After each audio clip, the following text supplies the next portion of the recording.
समाज के लिए खाका है वो क्या है और आज की डेट में समाज की स्थिति क्या है। एक राजा और एक ऋषि, वे दोनों समाज का निर्माण करते हैं। बिल्कुल। श्रुतवेद था। राम राज्य की बात करें, उसमें तुलसी ये लिखते हैं कि राम के राज्य में 3 तरह के ताप नहीं थे, आध्यात्मिक, भौतिक और दैविक। ये चौंकाने वाली बात लगती है। ये इसी दौर में शुरू हुई थी। मानस में लिखा हुआ है ना ये, और वाल्मीकि ने भी ये लिखा है संस्कृत के रामायण में कि राम के राज्य में सब 100 वर्ष से ज्यादा जीते थे। अब तो 50 के भी लाले पड़ गए कि बहुत सारी चीजें ऐसी हैं, बहुत सारे सवाल उठा दिया और ये समाज के सामने मेरे को पता बहुत से लोग क्विट कर जाएंगे। विश्वामित्र जब राम को मांगने गए कि राम को मेरे को दे दो, मैंने उनको जो है युद्ध करना है, तो वहाँ दशरथ ने कहा ऐसा है महाराज, मैं राम को नहीं दूंगा। तो जब राजनीति ने लोभ किया, मोह किया, तो धर्म ने रोक दिया। धर्म को इतनी बेजा इस्तेमाल कर रहे हैं, इतना बुरी तरह से कर रहे हैं कि अब वो सिस्टम रहा जो उस दौर में था। अब तो भगवान राम के मंदिर में डाका पड़ रहा है। दूसरे ऋषि का नाम बताया था जिन्होंने रोका था उन्हें, वशिष्ठ। हाँ, आज की डेट में क्या कोई वशिष्ठ जी नहीं है जो इनको समझा पाए, जो तथाकथित राजा बन के बैठे हुए हैं। समाज अगर शिक्षित हो जाएगा तो उसको कमांड करना कठिन है। लेकिन आपके जिस तरह के लोग हैं जो बेचते हैं, धर्म को बेचते हैं, जी, गुरु के साथ ब्रांडिंग कर लेते हैं, कभी आशाराम बापू के साथ मोदी जी की फोटो आ जाती है, वीडियो आ जाता है कि वो अगर धर्म की राजनीति कर रहे हैं तो धर्म और समाज को साथ में लेके चले। हिमाचल में एक नाम है परपतानी, मैं वो लेना नहीं चाहूंगा। अब वो कौन थे? अब मेरा अनुरोध रहेगा कि अगर मैं इतने आरोप लगा रहा हूँ, सुला के जो MLA हैं जगजीवन कौर, विपिन परमार, हाँ, उनका नाम मैं परमार साहब जानता हूँ मैं उनको। विपिन परमार जी। और सच में आपने आज बीजेपी की परमार साहब, आपने उस धर्म को बचा लिया जिसके ऊपर आपकी पार्टी राजनीति करती है। आज समाज बंटा हुआ है, धर्म के हिंदू मुस्लिम ये सारी चीजें हो रही हैं। मानव मानव नहीं रहा है। मानव जो है वो एक तरह से भ्रमित हो गया है। राजनीति में भी जो पितृ हुए हैं वैसी बुद्धि कर।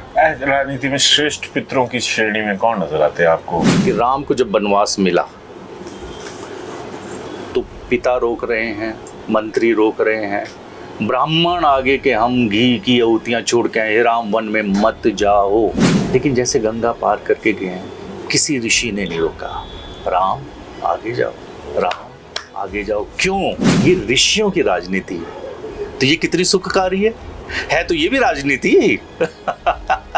अभी यहाँ चीफ मिनिस्टर साहब आ जाए तो प्रजा आ जाएगी। कोई नहीं आता, वो बैरिकेड्स लगा देते हैं, चाहे PM आए, रास्ते बंद, ट्रैफिक नहीं चली। कितना भाव रहे हैं, फूलों से रस ले लेते हैं और फूलों को पता भी नहीं लगता।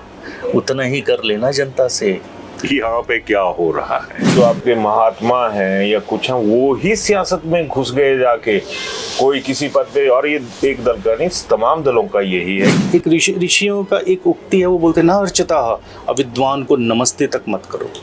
खतरनाक बात बोल रहा हूँ, लेकिन बोलनी पड़ेगी। और इसलिए बोलनी पड़ेगी कि समाज के हित के लिए। बहुत बड़ी बात कही। अंधे हो चुके हैं हम लोग, तर्क नहीं करते हैं। और हमारे नेता जाके परिवार से किसके हक बिक रहे हैं और कौन खरीद रहा है उन चीजों को? गुरुजी, हमारा यूथ बहुत फ्रस्ट्रेट है आज की डेट में। उसकी खिन्नता जो है, उसकी जो कहें कि अंदर इतनी खीज मची हुई है, उसके लिए क्या उपाय है? अंडमान निकोबार वाली तरफ को है, वहां पर पेड़ों अंधाधुंध हजारों साल पुराने पेड़ काट दिए जाएंगे, जो खबरें आ रही है। जो धन की वो प्यास है, गाड़ियों में इथेनॉल के चक्कर में गन्ने का रस डाल दो, ये डाल दो, वो डाल दो। गंगा माँ की पूजा करेंगे, गंगा माँ की वो हालत है। नमामि गंगे प्रोजेक्ट चला, उसका वो सर्व सत्यानाश हो गया। माँ के नाम पे भी लूट। वो भगवान बड़े थे, ये आज की डेट के भगवान बड़े हैं जो हर चीज को निचोड़ने में बैठे हुए हैं। अभिवादन स्वीकार करें, मैं उदय पठानिया। अक्सर ऐसे लोगों के साथ मुलाकात होती है जिनसे आप भी फेमिलियर होते हैं, हम लोग भी फेमिलियर होते हैं, लेकिन आज मैं पहली बार अपने आप को फंसता हुआ महसूस कर रहा हूँ। और उसकी एक वजह है। वजह यही है कि आज जो ज्ञान ध्यान की बातें हैं वहाँ पर फोकस रहेगा। और मेरे जैसा अगर कहूँ कि मूड बुद्धि इंसान अगर इस में फंस गया है, तो मैं पहले जो मेरे गेस्ट हैं या हमारे गेस्ट हैं, मैं तो ये कहूँगा हिमाचल के, आप्तकाम ऋषि जी, उनके साथ बैठा हूँ। श्वेता जरा दिखाइएगा इस तरफ। जाहिर सी बात है कि जब ये चेहरा आपकी नज़रों में आएगा तो आपको एक बाबा जी नज़र आएंगे, एक लगेगा जैसे तांत्रिक मांत्रिक चीज़ें जिस तरह से हमारे दिमाग में एक सेटअप होता है उसके मुताबिक। लेकिन आज आप्तकाम ऋषि जी हैं, बेसिकली ये खैबर पख्तून वहाँ से ये आए थे एक दौर में। इनके दादाजी अभी दिल्ली में सेटल हैं और हिमाचल के दौरे पर हैं, तो आज सौभाग्यवश इनसे मुलाकात हुई।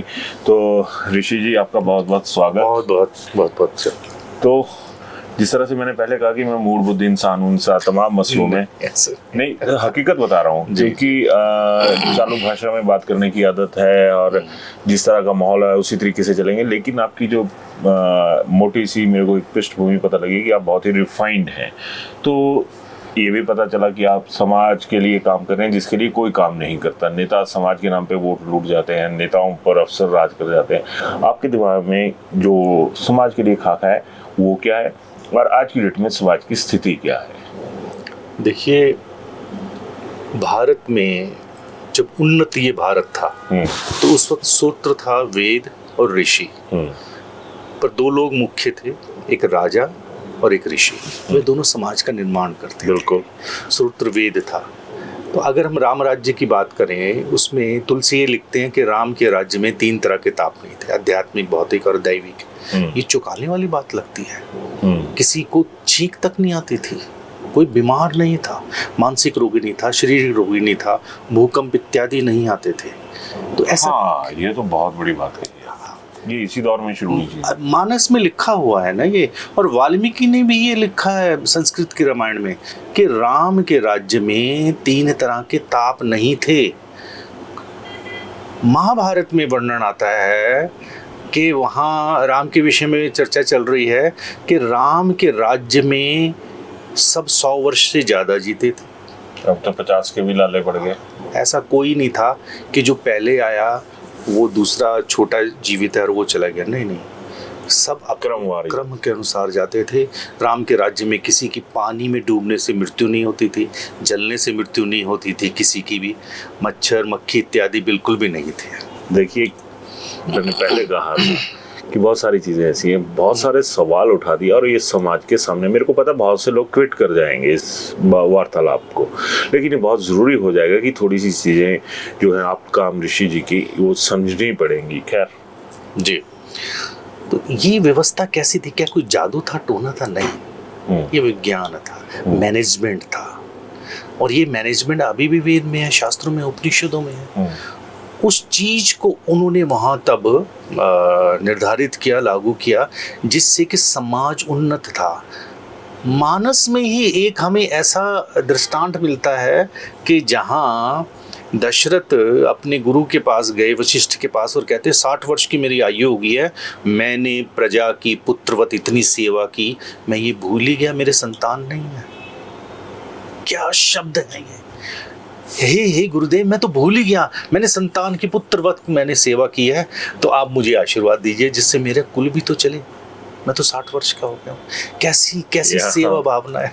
आप्तकाम ऋषि जी, मैं आपको रोक रहा हूँ, जो आज की डेट में सो कॉल्ड हमारे राष्ट्र निर्माण करता, समाज के निर्माण करता, और 60 साल की उम्र में अपने 6 बच्चों को सेटल कर बैठे होते हैं, तो वक्त देखिए उस वक्त क्या था, आज की डेट में वक्त क्या है। मैं माफ़ी नहीं मांगूंगा इस चीज़ के लिए, क्योंकि आप जो हमारे हुक्मरान हैं उनकी तैयार की हुई ये सोच है। खैर, आगे चलिए जी। तो समाज का निर्माण ऐसे होता था। फिर कैसे हो रहा है? रामायण में, जो वाल्मीकि रामायण है, उसमें एक और दृष्टांत आता है। विश्वामित्र जब राम को मांगने गए कि राम को मेरे को दे दो, मैंने उनको जो है युद्ध करना है, तो वहाँ दशरथ ने कहा ऐसा है महाराज, मैं राम को नहीं दूंगा, रावण का वध तो मैं भी नहीं कर सकता। तो विश्वामित्र ने कहा ठीक है राजन, ऐसा कभी नहीं हुआ कि वचन दिया उससे फिर गया, मैं जाता हूँ। वशिष्ठ ने रोका, बोले महाराज जी आप क्या कर रहे हैं, ये तो ब्रह्म ऋषि हैं, राम इनके संरक्षण में सुरक्षित रहेंगे। तो जब राजनीति ने लोभ किया, मोह किया, तो धर्म ने रोक दिया। एक बार दोबारा इसी चीज को कैमरे में देख के समझाइएगा, यही चीज बताइएगा।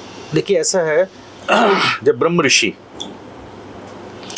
दशरथ के पास गए और ये कहा कि हे राजन, राम को मुझे दे दो। वहाँ तुलसी ने तो बड़ा सुंदर लिखा, कवि थे ना, कि जब उन्हें पता लगा कि ऋषि आए हैं तो वो वहाँ उनके पास गए। नाथ सकल संपदा तुम्हारी, मैं सेवक सुत समेत नारी। ये हमारी क्षत्रियों की एक परंपरा थी कि ब्रह्म ऋषि को प्रणाम कर रहे हैं, आप हुक्म कीजिए। तो उन्होंने कहा कि मेरे को जो है राम को दे दो, मेरे को धर्म की स्थापना करनी है, असुरों का वध करना है। तो वहाँ दशरथ रुक गए और ये कहा नहीं, मैं नहीं दे सकता, मैं बिल्कुल भी नहीं दूंगा। तो एकदम वशिष्ठ आगे आए, बोले महाराज जी आप क्या कर रहे हैं, ये तो ब्रह्म ऋषि तो समसामर्थ है मारने में, ये आपके कुल की बड़ाई चाहते हैं, राम इनके संरक्षण में सुरक्षित रहेंगे, इनको दे दो। तो मैं ये कहना चाहता हूँ, जब राजनीति ने गलती की तो वहाँ धर्म ने सुधार किया और उनको समझाया कि राम को इनको दे दो। मैं ऋषि जी माफी चाहूंगा, अब तो जो राजनीति है वो धर्म की, शब्दों के लिए माफी चाहूंगा कि धर्म को इतनी बेजा इस्तेमाल कर रहे हैं, इतना बुरी तरह से कर रहे हैं कि अब वो सिस्टम रहा जो उस दौर में था। अब तो भगवान राम के मंदिर में डाका पड़ रहा है, भगवान राम को बेच दिया गया, हनुमान जी का नंबर लग गया, कि इन तमाम चीजें तो हमारे कौन सा उदाहरण स्थापित कर रहे हैं आज की डेट में। जो दूसरे ऋषि का नाम बताया था जिन्होंने रोका था उन्हें, वशिष्ठ। हाँ, आज की डेट में क्या कोई वशिष्ठ जी नहीं है जो इनको समझा पाए, जो तथाकथित राजा बन के बैठे हुए हैं। ये बहुत गंभीर बात आपने बोली, ये बहुत आपने सहजता से जो बोली ना, यही इस बीमारी की जड़ है। क्या इस वक्त पूरे संसार में या भारत राष्ट्र में कोई वशिष्ठ नहीं है जो रोक सके ये जितना भी कुछ हो रहा है? क्या उस अनैतिकता को और नैतिकता की स्थापना के लिए कोई वशिष्ठ नहीं है? मेरी नजर में तो नहीं है। मैं भी तो यही प्रश्न करता हूँ। नहीं तो ये समाज जो कभी राजनीतिक क्षेत्र में और सामाजिक क्षेत्र में, धार्मिक क्षेत्र में, आर्थिक क्षेत्र में भारतवर्ष बहुत उन्नत था, आज इसकी ऐसी दशा क्यों है? उसका कारण ये है कि जब हम कोई भी कार्य करते हैं और अगर हम लोभवश कर रहे हैं, व्यक्तिगत कर रहे हैं, तो उसका रिजल्ट तो व्यक्तिगत होगा ना। मैं वही बता रहा हूँ कि लोभवश भी तमाम व्यक्तिगत तौर पे ही तमाम चीजों का इस्तेमाल हो रहा है, समाज कहीं पे नहीं है ना। इसके लिए जिम्मेदार कौन है? इसके लिए समाज भी जिम्मेदार है। कैसे मैं बताता हूँ। हाँ। जब मूढ़ लोगों के का समूह हो जाता है, अशिक्षित लोगों का समूह हो जाता है, तो उसको कमांड करना तथा कथित, अब गुरु बोल लो, कुछ भी बोल लो, उनके लिए आसान हो जाता है। समाज अगर शिक्षित हो जाएगा तो उसको कमांड करना कठिन है। सहमत हूँ। समाज आज की डेट में डिग्री बेस देखा जाए तो शिक्षित है, अगर बौद्धिक क्षमता में देखा जाए तो वो फेल कर दिया गया। अब 550-600 के करीब हमारे एमपीज हैं। मैं माफी चाहूंगा दूसरी तरफ को जा रहा हूँ, लेकिन ये विरोधाभास की स्थिति है। तो वो जो सबसे बड़ा लोकतंत्र है, चाइना के साथ आबादी का मुकाबला होता है, ये हमारे क्या भाग्य विधाता हो सकते हैं? इन राजाओं में उतनी काबिलियत है कि जो प्रजा है ये उन लोगों का वैसे सम्मान करे जिस तरह से भगवान राम के जमाने की बात होती है, भगवान श्री कृष्ण के जमाने की बात होती है। मैं एक चीज बोलना चाहूँगा, जैसे अगर मैं कोई धार्मिक व्यक्ति हूँ और आप अगर जो प्राइम मिनिस्टर हैं या चीफ मिनिस्टर हैं, आप मेरे आश्रम में आते हैं, मेरा तो कोई आश्रम नहीं है, ना मैं बनाता, आप ये देखते हैं कि ये व्यक्ति, अच्छा है आपका कोई आश्रम नहीं है, वरना मैं भी आपसे नहीं मिल पाता। बड़े बड़े नेताजी जाते, दंडवत होते, और आज गुरुजी इसी तरह से एक सामान्य तरीके से नहीं मिलते जी। तो मैं ये कह रहा हूँ, पैटर्न भी आप लोगों का शुरू किया, आपका नहीं, लेकिन आपके जिस तरह के लोग हैं जो बेचते हैं, धर्म को बेचते हैं, जी, गुरु के साथ ब्रांडिंग कर लेते हैं, कभी आशाराम बापू के साथ मोदी जी की फोटो आ जाती है, वीडियो आ जाता है, और बाद में क्या निकलता है गुरुजी जाके। मैं यही कह रहा हूँ कि जब देखिए समाज में परिवर्तन तब आएगा जब कुछ पदों पर बैठे हुए लोग शिक्षा ग्रहण करेंगे। तो यहाँ शिक्षा कहाँ से प्राप्त होगी कि अगर वो आश्रम में जा रहे हैं और ये वह जब उनसे मिलते हैं तो वो ये देखते हैं, कोई राजनेता ये सोचता है ये तो हमसे भी नीच व्यक्ति हैं। मैं क्षमा चाहूंगा, मैं सत्य बोलने पे क्षमा, सत्य के लिए क्षमा नहीं बोलनी। तो मैंने एक शब्द का इस्तेमाल किया, उसके लिए मैं क्षमा चाहूंगा, पर मैं ये देखता हूँ वो क्या प्रेरणा प्राप्त करेंगे उनसे। वो ये सोचते हैं और राजनेता उनसे बेटर हैं। क्यों? क्योंकि मैंने कईयों को देखा है कि भूखों को भोजन कराते हुए, कोई मेडिकल की शिक्षा देते हुए, पैसे देते हुए, नौकरियां लगवाते हुए, उन गुरुओं से तो बेटर है राजनेता इस दृष्टिकोण से। जैसे मैंने महारानी प्रणीत कौर, चलिए मेरे को 2-4 राजनेता, 2 महारानी प्रणीत कौर, हाँ, परनीत कौर आ गई। वो बच्चों को पढ़ाती हैं। हाँ। और पुराने जमाने में अमृत कौर थी जो हेल्थ मिनिस्टर अरे रही थी। एक नाम और है हिमाचल में। मैं मौजूदा दौर की बात कर रहा हूँ। अरे मैं मौजूदा दौर की जो परनीत राष्ट्रीय स्तर पर लीड कर रहे हैं, प्रदेश को लीड कर रहे हैं, उनमें किसी में इतनी काबिलियत है कि वो अगर धर्म की राजनीति कर रहे हैं तो धर्म और समाज को साथ में लेके चलें। हिमाचल में एक नाम है, पर पता नहीं, मैं वो लेना नहीं चाहूंगा। हाँ। वो व्यक्तिगत मेरे साथ हुआ कि मेरे पुत्र का विवाह था और हम हिमाचल में यहाँ आए थे, तो हमारी वो व्यवस्था हो नहीं पाई और अगले दिन शादी थी। तो वे राजनेता है, मैं उनका नाम पता नहीं लूं कि ना लूं, उन्होंने कहा महाराज मैं करता हूँ, अपने घर में विवाह करवाया। अब वो कौन थे? अब मेरा अनुरोध रहेगा कि अगर मैं इतने आरोप लगा रहा हूँ या मैं इतने इसके नहीं, मैं खुद एक उदाहरण तो हाँ, मैं आश्चर्यचकित, मुझे देखिए ये नीति की उन्होंने, राजनीति में दो शब्द हैं, राज और नीति। उन्होंने नीति क्या की? उन्होंने ये कही, अपने घर में मेहंदी करवाई, विवाह कराया, बारात उनके घर से गई, वो खुद मेरे साथ गए, बारात लेके आए और सारा खर्चा उन्होंने किया। तो मैं, ये नीति थी उनकी। राजनीति कैसी है मैं नहीं जानता। अगर इतना सुंदर उदाहरण है तो समाज की नजरों में तो आना चाहिए। सुलह के जो एमएलए हैं जगजीवन पॉल, विपिन परमार, हाँ उनका नाम मैं परमार साहब जानता हूँ मैं उनको। विपिन परमार जी। और सच में आपने आज बीजेपी की परमार साहब, आपने उस धर्म को बचा लिया जिसके ऊपर आपकी पार्टी राजनीति करती है, और परमार साहब बधाई आपको इस चीज के लिए। खैर, ये तो प्रमाण उनके फेसबुक के आप वो फोटो में देख सकते हो, उनके घर में मेहंदी की फोटो आ रही। और मैं उस वक्त ये था, मैं करूंगा क्या? पर मैं समझता हूँ कि मैंने तो क्षत्रिय होने के नाते उन्हें आशीर्वाद दिया कि आपने क्षत्र धर्म का पालन किया। क्षत्रिय का अर्थ होता है क्षत्र से त्राण कर देने वाला, मतलब जहाँ दुख हो, दुख से राष्ट्र को निकाल देने वाला, वो क्षत्रिय होता है। तो उन्होंने मुझे दुखों से निकाल दिया ना, तो मेरा तो उनको आशीर्वाद है। वो तो हर किसी का कर्म बनता है, चाहे वो किसी भी वर्ग विशेष से संबंध रखता हो। खैर, ये तमाम चीजें आ गई। गुरुजी, आज की डेट में आपको समाज की स्थिति क्या नजर आ रही है और उसके लिए जिम्मेदार कौन है? समाज खुद है या ये चंद मुट्ठी भर नेता जिन्हें पुराने जमाने में राजा कहा जाता था वो? किस क्षेत्र में स्थिति आप समझ रहे हैं? मैं ओवरऑल हर तरीके से अगर मैं देखूं तो आज समाज बंटा हुआ है, धर्म के हिंदू मुस्लिम ये सारी चीजें हो रही हैं। ये हमारा पुराना इतिहास तो नहीं था ना। देखिए पठानिया जी, इस वक्त मैं भारत की नहीं, अगर पूरे विश्व की बात करूं, मानव नहीं रहा। बड़ी सूक्ष्म बात कह रहा हूं मैं। मानव नहीं रहा है। मानव जो है वो एक तरह से भ्रमित हो गया है, क्योंकि मानव को मानव बनाने के लिए हमारे ऋषियों ने एक पैटर्न बनाया था। क्या? मैं बताता हूँ। देखिए, हमें ना चींटी को चींटी नहीं बनाना है। क्या चींटी को चींटी बनाना है? नहीं। क्या शेर को शेर बनाना है? गाय को गाय बनाना है? कुदरत ने जो बनाया था, वो एक पैटर्न है ना, पैटर्न है, वो चल रहा है। ये हम मानव लोग ही। पर अगर हम ह्यूमन बीइंग की बात करें, मानव की बात करें, तो उसको मानव बनाने के लिए एक पैटर्न था। सुबह 4 बजे उठना है, 4 बजे उठ के जो है आपने आसन प्राणायाम करना है, यज्ञ करना है, माता पिता के। ये कोई धार्मिकता नहीं है, ये मनुष्य को मनुष्य बनाने की एक प्रक्रिया थी। उससे क्या था, मानव बन गया था। जैसे सुबह जो है कोई अगर जो कुछ ना करे तो सुबह उठ के और फूल तोड़ रहा है, बाग में जा रहा है, उसकी सेहत तो ठीक होएगी। मंदिर जाने के लिए अगर वो फूल तोड़ रहा है तो सुबह उठ के बाग में जाएगा तो थोड़ी सेहत अच्छी हो जाएगी। अगर वह सूर्य को जल चढ़ा रहा है सुबह, तो अगर वह, ये इसको धार्मिकता से मत देखो आप, तो अगर वह नियम है। हाँ, इससे क्या होता है, मानव में सबसे महत्वपूर्ण है माइंड, बुद्धि। वो तो भ्रमित है। उसका कारण ये है ना कि निश्चयात्मक इति बुद्धि, ऐसे सांख्य शास्त्र में कपिलाचार्य बोलते हैं कि डिसीजन लेने वाला कौन है, माइंड।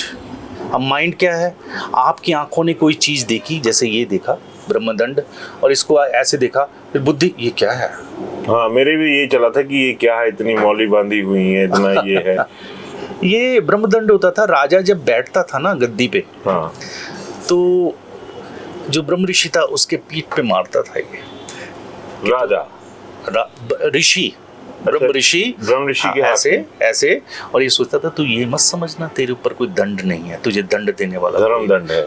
धर्मदंड है। ये वैसा ही है जो पिछले दिनों एक राजनीति में आया था, कौन सा था एक, वो भी उस पर मैं नहीं बोलना चाहूँगा, ना मुझे उसका ज्ञान है। अच्छा ठीक है। हाँ, तो मैं ये कह रहा था कि मानव को मानव बनाने के लिए सबसे जो पहली वस्तु वो है बुद्धि। अब बुद्धि की उपासना तो वेदों में की है। याम मेधाम देवगण पितरः उपासते। याम मेधाम देवगण पितरः, देवों ने और पितरों ने बुद्धि की उपासना की है। पितर भी आते हैं। हाँ, पितर भी आते हैं। तो पितर कौन है? पितर हमारे वह लोग, इंटेलेक्चुअल लोग जिन्होंने विज्ञान के क्षेत्र में, धर्म के क्षेत्र में बहुत खोज की है, जिसकी वजह से हमें सुख मिल रहा है, वह पितर हैं। देवगणा जो हमें ज्ञान दे रहे हैं, जो हमें कुछ देता है, यो ददाति स देवा, वह देव है। तो बोल रहे हैं याम मेधाम देवगणा, जो देव और पितरों की बुद्धि थे ना वैसी मेरी कर दे, असुरों की बुद्धि नहीं करनी। राजनीति में भी जो पितर हुए हैं वैसी बुद्धि कर। राजनीति में श्रेष्ठ पितरों की श्रेणी में कौन नजर आते हैं आपको, आजादी से पहले भी और आजादी के बाद भी और अब तक के श्रेष्ठ पितर, सियासी श्रेष्ठ पितर कौन से हैं? देखिए, जिनसे प्रेरणा लेनी चाहिए हमें। मैं अभी इस विषय में तो कुछ कह नहीं सकता गुरुजी, ये बात नहीं है। नहीं, मैं सच में नहीं कह सकता, लेकिन अगर आपको राजनीति समझनी है तो मैं एक आपको जरूर बात बताऊंगा कि राम को जब वनवास मिला तो पिता रोक रहे हैं, मंत्री रोक रहे हैं, ब्राह्मण आगे के हम घी की आहुतियां छोड़ के आए, हे राम वन में मत जाओ। लेकिन जैसे गंगा पार करके गए हैं, किसी ऋषि ने नहीं रोका, राम आगे जाओ, राम आगे जाओ। क्यों? क्योंकि वो चाहते थे कि रावण जैसे असुर का वध हो। ये राजनीति है, ये ऋषियों की राजनीति है। तो ये कितनी सुखकारी है तो ये भी राजनीति। तो वह जब ऋषियों से सीख के राजनेता, कुंभ क्या है? कुंभ का अर्थ होता है था कि 12 वर्ष या हर वर्ष ऋषि लोग पहाड़ों में जब बर्फ पड़ती थी सर्दियों में, वो नीचे आते थे, गंगा के किनारे चलते चलते जब एक ऐसे क्षेत्र में पहुंच जाते थे जहाँ गंगा के संगम हो रहा है, नदियों का संगम हो रहा है, तो वहाँ ये ऋषि आए। जब ऋषि आते थे तो सम्राट भी आता था। जब सम्राट की मूवमेंट होएगी तो निसंदेह प्रजा आएगी ना। अभी यहाँ चीफ मिनिस्टर साहब आ जाए तो प्रजा आ जाएगी। कोई नहीं आता, वो बैरिकेड्स लगा देते हैं, चाहे पीएम आए, रास्ते बंद, ट्रैफिक नहीं, चलिए फिर भी ये सम्राट है आज की डेट में। कुछ लोग तो आते ही है तो फंसे पहले साहब निकलेंगे। हाँ बिल्कुल। तो वहाँ वो ऋषि आ गए, यहाँ राजा आ गए, वो जनता, ये कुंभ हो गया। तो वहाँ ऋषियों से राजा ज्ञान लेते थे। राजन कैसे, मंत्रिमंडल कैसा है, किसको पुरस्कार दे रहे हो, कितना कर ले रहे हो, क्या कर रहे हो। कर उतना ही लो जितना भौरे फूलों से रस ले लेते हैं और फूलों को पता भी नहीं लगता, उतना ही कर लेना जनता से। यहाँ पे क्या हो रहा है, बहुत बड़ी बात करेंगे कि उतना सा ही कर वसूलना। यहाँ पर तो कर तो छोड़िए, ये जो कर होते हैं ना, ये भी काट के कर में दे दीजिए। ये हालात आज की जो डेट है वो पूरे देश के हो चुके हैं। खैर जी, तो ये राजनीति का स्तर जो है वह तब ठीक होगा। कभी कभी मैं एक विचार करता हूँ कि हम जो विचार करते हैं, हमारा थॉट प्रोसेस जो है वो बड़ा महत्वपूर्ण है। तो वो थॉट प्रोसेस जो डेवलप होएगा वो हमारे खान पान से, हमारे लोगों से मिलने जुलने से। अगर हमारी संगति ठीक नहीं है बटानिया जी, अगर हमारा खान पान ठीक नहीं है, हमारा डीएनए ठीक नहीं है, हमारी संगति ठीक नहीं है, तो हम जो वर्क करेंगे उसमें चोरी आ जाएगी। वो तो है। अब मैं वही एक आया, मैं थोड़ी सी माफी भी नहीं मांगूंगा खैर मैं इस बात के लिए कि राज ऋषि, राज गायक, राज नर्तकी, ये तमाम चीजें हुआ करती थी, बाकी तो छोड़ दीजिए। आज की डेट में जो आपके महात्मा हैं या कुछ हैं, वो ही सियासत में घुस गए जाके, कोई किसी पद पे। और ये एक दल का नहीं, तमाम दलों का यही है कि हमारे साथ अगर ये गुरुजी आ गए तो इनके इतने फॉलोअर्स हैं पीछे, वो तमाम वोट बैंक हमारे पास आ जाएगा। अगर यही हालात रहे तो फिर तो धर्म का भी तो सर्व सत्यानाश स्वाभाविक सी बात है। क्योंकि जब भावनाओं की और श्रद्धा की बिक्री शुरू हो जाएगी सियासत के बाजार में, फिर बचेगा क्या? आप ठीक कह रहे हैं। देखिए, मैं ये कहता हूँ समाज जब शिक्षित हो जाएगा तो वह इस चिन्हों को नमस्कार नहीं करेगा। हम ही तो मान्यता दे रहे हैं किनको? हम जो अपने आप को तथाकथित बड़े लोग बोल रहे हैं, वे मान्यता हम दे रहे हैं। हमें अध्यात्म का ज्ञान नहीं है तो हम एक ऋषियों का एक उक्ति है, वो बोलते ना अर्चता अविद्वान को नमस्ते तक मत करो।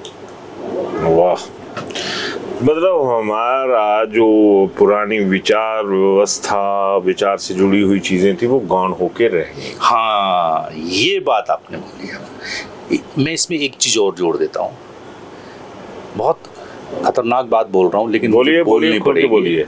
और इसलिए बोलनी पड़ेगी कि समाज के हित के लिए। क्या ये वो हिंदू धर्म है जिसको वह महान राम, कृष्ण, याज्ञवल्क्य, कर्ण, गौतम मानते थे? क्या इसमें परिवर्तन आ गया है? क्या 1000 साल की गुलामी में इसमें फेरबदल हुआ है? क्या ये हिंदू धर्म वह सनातन धर्म है जिसको कि अथर्ववेद बोलता है सूर्य चंद्रमसो धाता यथा पूर्वम अकल्पत?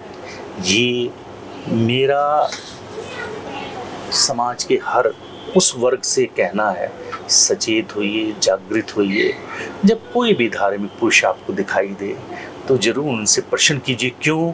क्योंकि ब्राह्मण ग्रंथ में ये आता है कि मनुष्य देवों के पास गए और ये बोला हमारा गुरु कौन है, हमारा ऋषि कौन है, तो वहाँ उन्होंने कहा था तर्क ऋषि, तर्क तुम्हारा ऋषि है। हमने तर्क करना छोड़ दिया, तर्क तुम्हारा गुरु है। बहुत बड़ी बात कही। अंधे हो चुके हैं हम लोग, तर्क नहीं करते हैं।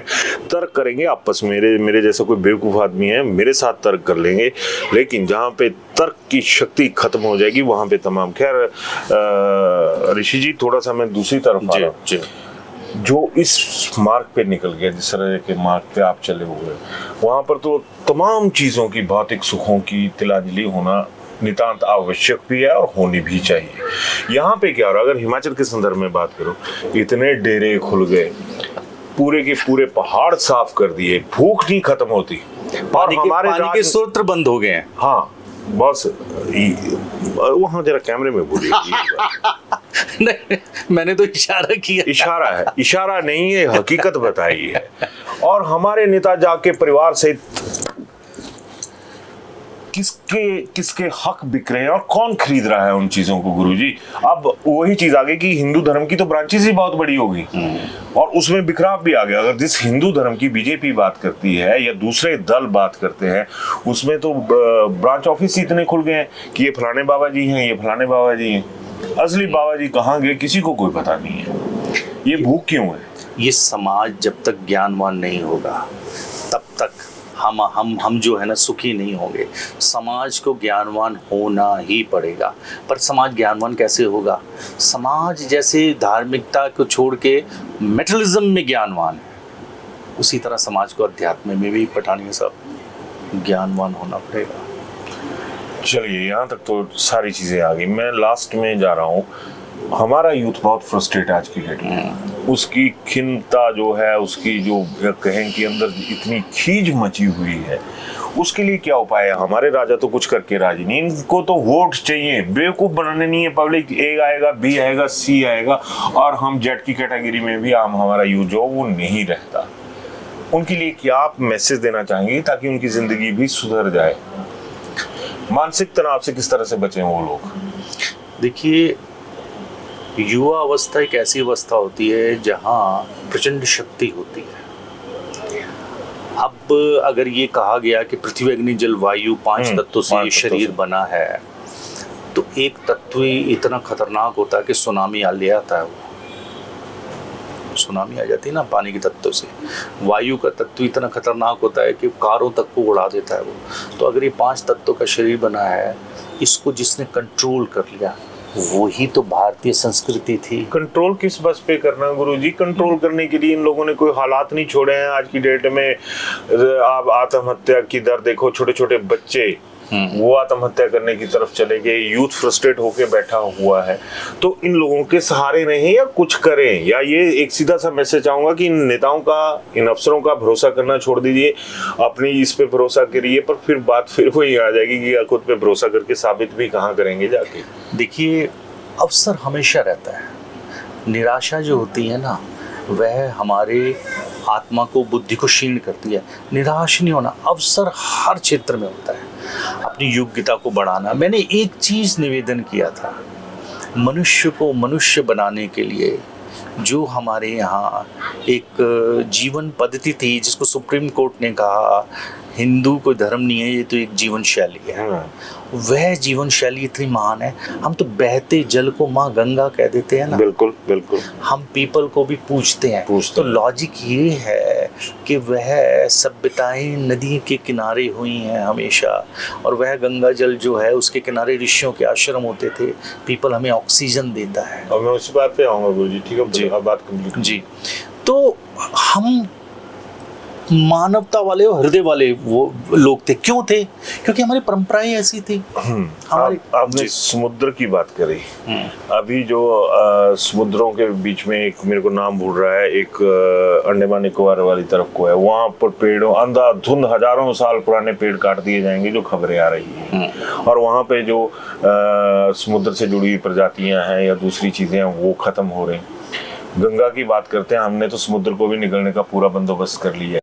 आखिर ये जो कहूँ मैं कि जो धन की वो प्यास है, गाड़ियों में इथेनॉल के चक्कर में गन्ने का रस डाल दो, ये डाल दो, वो डाल दो, तो आखिर हमारा सिस्टम जा किस तरफ रहा है? फिर ये धर्म तो फेल हो गया ना जी राजनीति में आके। गंगा माँ की पूजा करेंगे, गंगा माँ की वो हालत है। नमामि गंगे प्रोजेक्ट चला, उसका वो सर्व सत्यानाश हो गया। माँ के नाम पे भी लूट। समुद्र जो एक दौर में सूख जाया करता था और कहता था कि भगवान राम के दौर की बात है, मेरे को ज्यादा नहीं है, थोड़ा सा मोटा मोटा सा याद है, तो वो भगवान बड़े थे। ये आज की डेट के भगवान बड़े हैं जो हर चीज को निचोड़ने में बैठे हुए हैं। मैं इसको, इस प्रश्न का उत्तर एक महाभारत के एक दृष्टांत से दूंगा, आप उसको समझिएगा। जब अश्वत्थामा ने पांडवों के और संतानों का वध करके वह छुप के वेद व्यास जी के यहाँ के बैठ गए, तो अर्जुन इत्यादि उनका वध करने के लिए उनके पास गए, और वहाँ अश्वत्थामा ने उनको देख के ब्रह्मास्त्र छोड़ा, इधर से अर्जुन ने भी छोड़ा। तो वहाँ वेद व्यास जी और नारद ऋषि थे, वो दोनों के बीच में आए और एक शब्द बोला कि तुमसे भी पहले महापराक्रमी लोग हुए हैं और तुमसे भी ज़्यादा उनके पास शस्त्र महाशाली थे, उन्होंने इस सृष्टि यज्ञ को कभी क्षति नहीं पहुँचाई है। तुमने ये कार्य क्यों किया, ये पाप क्यों किया? सुन लो, दृष्टांत आप लोगों के लिए है ये। तो वहाँ क्योंकि वह ये मानते थे कि ये जो पृथ्वी है, यजुर्वेद कहता है पृथ्वी ही देव यजनी, ये पृथ्वी देवों का यज स्थल है। यज स्थल का मतलब कर्म क्षेत्र है। आप कर्म कर रहे हैं ना, तो आप देव हैं, ये आपका यज स्थल है। पृथ्वी देव यजनी, तो ये देवों के लिए है। तो पहले क्षत्रिय राजा असुरों को रहने नहीं देते थे कि आप जैसे लोग कार्य कर सके। तो अब जो अगर जो, और कृष्ण क्या बोल रहे हैं गीता में, सृजाम में हम यदा यदा ही अधर्मस्य, जब धर्म की हानि होगी तो वहाँ सृजाम में हम आया है, मतलब कि अगर जो इस सृष्टि यज्ञ को कोई हानि पहुँचाएगा तो मैं देखूंगा नहीं। ये सृष्टि क्यों महान है, पर्यावरण क्यों महान है? कि ये हमें काम करने की स्वतंत्रता देता है ना, मोक्ष तक ले जाता है। यहाँ बैठ के तो हम यज्ञ करते हैं, यहाँ बैठ के तो हम प्राणायाम करते हैं, यहाँ बैठ के तो हम तप करते हैं। बहुत बड़ी बात है, बहुत बड़ी बात कह रहे हैं आप। तो इसलिए इसको क्षति पहुँचाना पाप है। एक घास का तिनका भी तोड़ना पाप है। अगर मैं अब आश्रम बनाऊं, उसके लिए पेड़ काट दूं, तो मैं काहे का धार्मिक? यहाँ तो बड़ियों का एक बलिस्तान ही बन गया हुआ पूरे का पूरा। ऐसा नहीं होना चाहिए। समाज को जागृत होना चाहिए, समाज को प्रसन्न करना चाहिए। मैं फिर कहता हूँ, एक ऐसा समाज जो अज्ञानता से भरा हुआ है, मूढ़ है, उसको कोई भी कमांड कर सकता है, ऐसा नहीं होना चाहिए बिल्कुल। हिंदू, मुस्लिम, सिख, ईसाई, ये तमाम चीजें, यहाँ पर आपका क्या मानना है कि जिस तरह से मूढ़ बुद्धि तो हर धर्म में पाए जाते हैं, मूर्खता की तो जो पौध है ना वो हर जगह पाई जाती है, तो अब जिस तरह से एक वसुधैव कुटुंबकम की बात आती है ना, तो उसमें ये जो वर्तमान मौजूदा माहौल है, इसमें आपको बच्चों का भविष्य क्या नजर आता है? बच्चा तो बच्चा ही पैदा होता है ना जी आके, उसको हिंदू, मुस्लिम, सिख, ईसाई हम बना देते हैं। वही तमाम चीजें हैं कि अच्छी तो लड़ाई, जब आज़ादी की लड़ाई थी, आप खैबर पख्तून से आए थे, दादाजी ने भी आपको बताया होगा, कुछ खट्टी यादें भी होंगी, कुछ मीठी यादें भी होंगी, लेकिन इस लड़ाई में तो मुस्लिम भी थे, सिख भी थे, ईसाई भी थे। अब ये तमाम चीज़ों को एक तरह से कैप्चर करने की कोशिश। तो आप इस पे पूछना क्या चाहते हैं? मैं ये पूछना चाहता हूँ कि क्या हिंदू मुस्लिम सिख ईसाई करके देश आगे बढ़ सकता है? हमारे बच्चे जो हों, वो उनका कोई सुखद भविष्य है, या फिर ये तमाम चीजें वैसी हैं कि धर्म की, चाहे वो कोई भी धर्म है, उसका अफीम चटा दो और लंबे इसका एक बहुत सिंपल आंसर है। आप अगर जो अपने आप को सिर्फ ये मानेंगे कि मैं पठानिया हूँ, मैं अगर ये मानूंगा कि मैं आप्तकाम ऋषि हूँ, और मैं अपने आप को भारतीय नहीं मानूंगा, तो ये तो गलत हुआ ना। मैं अगर अपने आप को सिर्फ मुसलमान मानूंगा, भारतीय नहीं मानूंगा, मैं अपने आप को सिख मानूंगा और भारतीय नहीं मानूंगा, मैं अपने आप को ईसाई मानूंगा, भारतीय नहीं मानूंगा, तो वो तो ठीक बात नहीं है। बिल्कुल सही बात कही। अपने आप को भारतीय मानना चाहिए। बिल्कुल सही बात कही। हिंदू मुस्लिम सिख ईसाई होने से पहले आपको भारतीय होना जरूरी है, क्योंकि भारतवर्ष है। वही चीज आ गई कि एक दौर में ये चर्चा भी चली थी कि इंडिया अंग्रेजों का दिया हुआ नाम है, हम इसको भारत कर देंगे। नाम बदलने से क्या होगा, कर्म बदलने पड़ेंगे, नेताओं को भी, हम आदमियों को भी। लास्ट में गुरुजी आप कुछ कहना चाहेंगे? मैं सिर्फ एक प्रार्थना करना चाहता हूँ जनमानस से, और वह यह करना चाहता हूँ, इस भारतवर्ष की बहुत क्षति हुई है पिछले 1500 सालों से। एक बात जरूर बोलना चाहूंगा, मैं संकेत में बात करूंगा कि पिछले 1500 सालों में क्या ये भारतवर्ष, क्या ये हिंदू धर्म ऊपर को गया है या नीचे आया है? हाँ, किस क्षेत्र में, चाहे हमारी भूमि के क्षेत्र में, चाहे हमारा जनमानस के क्षेत्र में, क्या हमारी क्षति हुई है या नहीं हुई है? दूसरा, इस चीज़ को हमें ज़रूर विचार करना चाहिए कि कोई कार्य अगर हम कई वर्षों से कर रहे हैं और वह करने से अगर हमारा आत्मा का बल नहीं बढ़ रहा, शरीर का बल नहीं बढ़ रहा, बुद्धि का बल नहीं बढ़ रहा, तो हमें इस पे विचार करना चाहिए। विचार कीजिए जी, विचार कीजिएगा। लेकिन अब एक विचारणीय प्रश्न में मैं आपको उलझा रहा हूँ चलते चलते जी, कि मेरा फोकस हमेशा यूथ रहता है, जो फ्यूचर जिसे माना जा सकता है जी। अगर वो लोग आपसे संपर्क करना चाहें तो क्या आप ऑन कैमरा अपना नंबर उन्हें मुहैया करवाएंगे कि वो बात कर सकें आपके साथ अगर कोई उलझन हो तो? हाँ, बिल्कुल बिल्कुल। मेरा जो फ़ोन नंबर है वह है 8860301165। प्रश्नों का मैं सदैव स्वागत करता हूँ। प्रश्न वही करेगा जो इच्छुक होगा, जैसे कि अर्जुन भगवान श्री कृष्ण से प्रश्न कर रहे हैं। वाह इस तरह। चलिए, तो ऋषि जी ने क्या कहा वो आपने सुन लिया, और जो मैंने कहा, क्योंकि हो सकता है कि कईयों को मेरी भाषा उग्र लगे या फिर ये लगे कि हिंदू मुस्लिम सिख ईसाई या फिर सो गॉड जिस तरह से जातिवाद होता है, वर्ग विशेष के ठप्पे हैं, वो भी लग जाए। लेकिन मुझे वो ठप्पा मंजूर रहेगा जो राष्ट्र के लिए होगा। बाकी की ना मैंने परवाह की है ना मैं करूँगा। लेकिन ऐसे श्वेता थोड़ा सा फिर फोकस कीजिएगा कि चेहरों की ज़रूरत है आज। मेरे को, मैंने पहले भी कहा था कि बहुत सारे लोग ट्वीट कर सकते हैं कि ये क्या है, लेकिन अच्छा रहेगा, मेरे को अच्छा लगा इनसे बात करके कि कम से कम इन्होंने वो चीज़ें रखी जो आज की डेट में समझना ज़रूरी हैं, जिनके लिए इन तमाम चीज़ों का आपके ध्यानार्थ भी होना ज़रूरी है। अपनी राय ज़रूर दीजिएगा, और इन्होंने अपना फ़ोन नंबर भी दिया है, अगर कोई चाहे तो इनसे बात भी सीधे कर सकते हैं, बशर्ते तर्क शक्ति लेके आइएगा। इन्होंने पहले तर्क का जिक्र किया था। मेरे जैसे फर्क तो कई आएंगे, लेकिन तर्क हमेशा दमदार रहता है। राय जरूर दीजिएगा। धन्यवाद। Welcome to Sumer Hotel, your gateway to the beauty of the Himalayas. Nestled in the serene hills of Sarahan, Sumer Hotel offers the perfect blend of comfort, elegance, and breathtaking mountain views. Wake up to spectacular sunrises, relax in spacious and beautifully designed rooms, and enjoy every moment surrounded by nature. Whether you're planning a family vacation, a romantic escape, or a peaceful retreat, Sumer Hotel provides an unforgettable experience. Indulge in delicious cuisine, warm hospitality, and world-class comfort. Discover the charm of Sarahan.